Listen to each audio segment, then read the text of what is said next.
ಒಳ್ಳೆ ಕೆಲಸ ಮಾಡಿದ್ಯಮ್ಮ. ಈಗೇನಾದ್ರೂ ನಿನ್ನ ಅತ್ತಿಗೆ ನೋಡಿದ್ರೆ ನನ್ನ ಬೈದಾಕ್ಬಿಡ್ತಾಳೆ. ನಂಗೆ ಬೇರೆ ಕೆಲಸ ಇದೆ, ಹೋಗ್ಬರ್ತೀನಮ್ಮ.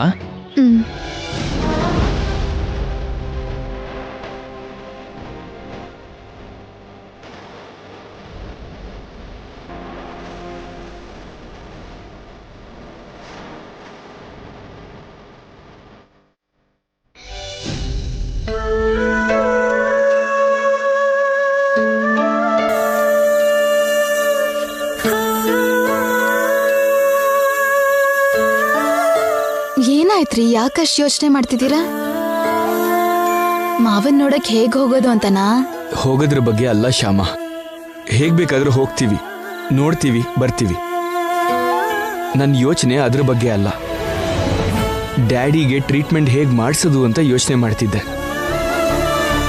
ಅತ್ತಿಗೆ ಕೊಬ್ಬರಿ ಎಣ್ಣೆ ಕೊಟ್ಟು ಅದರಿಂದ ಮಸಾಜ್ ಮಾಡಿಸಿ ಟ್ರೀಟ್ಮೆಂಟ್ ಆಗ್ತಿದೆ ಅಂತ ಮಮ್ಮಿನ ನಂಬಿಸ್ತಾ ಇದ್ದಾಳೆ.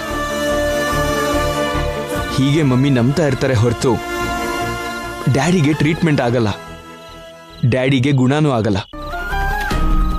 ಡ್ಯಾಡಿಗೆ ಟ್ರೀಟ್ಮೆಂಟ್ ಮಾಡಿಸದೇ ಇದ್ರೆ ತುಂಬಾ ಪ್ರಾಬ್ಲಮ್ಮು.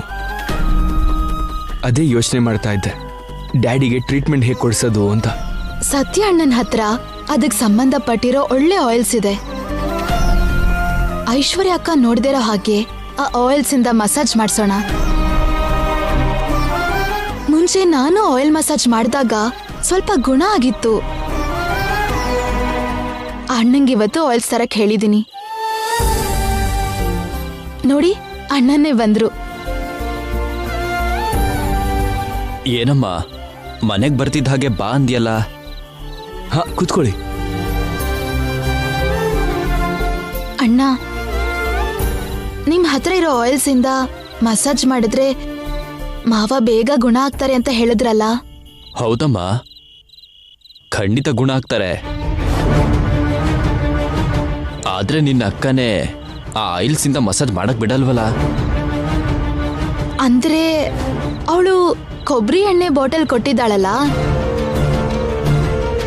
ಅದ್ರಲ್ಲಿರೋ ಕೊಬ್ಬರಿ ಎಣ್ಣೆನ್ ತೆಗೆದು ಆ ಬಾಟಲ್ಗೆ ನೀವ್ ತಂದಿರೋ ಆಯಿಲ್ಸ್ ಹಾಕಿ ಆ ಆಯಿಲ್ಸ್ ಇಂದ ಮಸಾಜ್ ಮಾಡಿದ್ರೆ ನಮ್ಮ ಅಕ್ಕಂಗೆ ಏನು ಡೌಟ್ ಬರಲ್ಲ ಅಲ್ವಾ? ಬರುತ್ತಮ್ಮ, ಅವರಿಗೆ ಖಂಡಿತವಾಗ್ಲೂ ಡೌಟ್ ಬರುತ್ತೆ. ನನ್ನ ಹತ್ರ ಇರೋ ಆಯಿಲು ತುಂಬಾ ಘಾಟಿದೆ. ಆ ಆಯಿಲಿಂದ ಮಸಾಜ್ ಮಾಡಿದ್ರೆ ತುಂಬಾ ವಾಸನೆ ಬರುತ್ತೆ. ಆ ಮೇಡಮ್ಗೆ ವಾಸನೆ ಖಂಡಿತ ಗೊತ್ತಾಗುತ್ತೆ. ನನ್ನ ಹತ್ರ ಮಸಾಜ್ ಮಾಡಿಸೋದೇ ನಿಲ್ಲಿಸ್ತಾರೆ. ಅದು ಅಲ್ಲದೆ ಒಂದಿನ ಮಾಡೋದಾದ್ರೆ ಅವ್ರು ಇಲ್ದೇ ಇದ್ದಾಗ ಹೇಗಾದ್ರೂ ಮಾಡ್ಬೋದು. ಆದ್ರೆ ತುಂಬಾ ದಿನ ಮಸಾಜ್ ಮಾಡದೇ ಇದ್ರೆ ನಿನ್ ಮಾವ ಗುಣ ಆಗಲ್ಲಮ್ಮ. ಅಷ್ಟು ದಿನ ಅವ್ರಿಗೆ ಗೊತ್ತಾಗದೇ ಇರೋದು ನೋಡ್ಕೊಳ್ಳೋದು ತುಂಬಾ ಕಷ್ಟ. ನಿಜಾನೇ ಅಣ್ಣ, ನೀವ್ ಹೇಳಿದ್ದು ಕರೆಕ್ಟೇ. ಸರಿ ಅಣ್ಣ, ನಾವಿಬ್ರು ಅದಕ್ಕೇನಾದ್ರೂ ಒಂದು ಐಡಿಯಾ ಹುಡುಕ್ತೀವಿ. ಬೆಳಿಗ್ಗೆಯಿಂದ ನೀವು ಸುಸ್ತಾಗಿರ್ತೀರಾ, ನೀವ್ ಹೋಗಿ ರೆಸ್ಟ್ ಮಾಡಿ. ಆಯ್ತಮ್ಮ, ಬರ್ತೀನಪ್ಪ.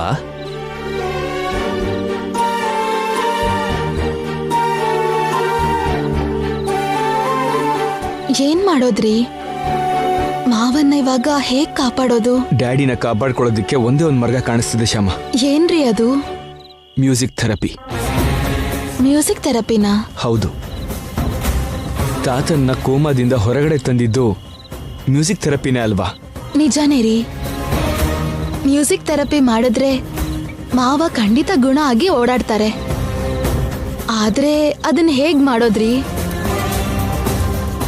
ನಾವು ಆ ಮನೆಗೆ ಹೋಗಲ್ಲ. ಮ್ಯೂಸಿಕ್ ಥೆರಪಿ ಮಾಡೋದು ಹೇಗ್ ಸಾಧ್ಯ? ಐಶ್ವರ್ಯ ಅಕ್ಕನ್ಗೆ ಅತ್ತೆಗೆ ಗೊತ್ತಾಗ್ದೆ ಅಲ್ಲಿಗೆ ಹೋಗಿ ನಾವು ಮ್ಯೂಸಿಕ್ ಥೆರಪಿ ಹೇಗ್ ಮಾಡೋದು? ಮಾಡ್ಬೇಕು ಶ್ಯಾಮ. ಅವ್ರಿಗೆ ಗೊತ್ತಾಗ್ದಂಗೆ ಹೇಗಾದ್ರೂ ಸರಿ ಅಲ್ಲಿಗೆ ಹೋಗ್ಬೇಕು. ಡ್ಯಾಡಿಗೆ ಮ್ಯೂಸಿಕ್ ಥೆರಪಿ ಮಾಡಬೇಕು. ಅದೇ ಹೇಗೆ ಅಂತ ಯೋಚನೆ ಮಾಡ್ತಿದ್ದೆ.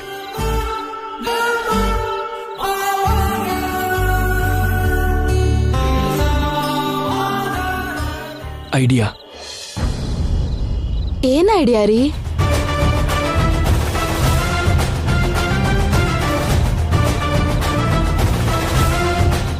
ಚೆನ್ನಾಗಿದೆ ರೀ. ನಿಮ್ ಐಡಿಯಾ ತುಂಬಾ ಚೆನ್ನಾಗಿದೆ. ಹಾಗಾದ್ರೆ ಬೆಳಿಗ್ಗೆನೆ ದೇವಸ್ಥಾನಕ್ಕೆ ಹೋಗಿ ಪುರೋಹಿತರ ಹತ್ರ ಮಾತಾಡೋಣ. ಹಾಗೆ ಮಾಡೋಣ. ನಾವ್ ಹೇಳಿದಕ್ಕೆ ಪುರೋಹಿತರು ಒಪ್ಕೊಂಡ್ರೆ ನಾವ್ ಅನ್ಕೊಂಡ್ ಹಾಗೆ ಆಗತ್ತೆ. ಒಪ್ಪಿಸ್ತೀನಿ ಶ್ಯಾಮ, ಪುರೋಹಿತ್ರನ್ನ ಒಪ್ಪಿಸ್ತೀನಿ. ನಿನ್ ಕೈಯಲ್ಲಿ ಮ್ಯೂಸಿಕ್ ಥೆರಪಿ ಮಾಡಿಸ್ತೀನಿ.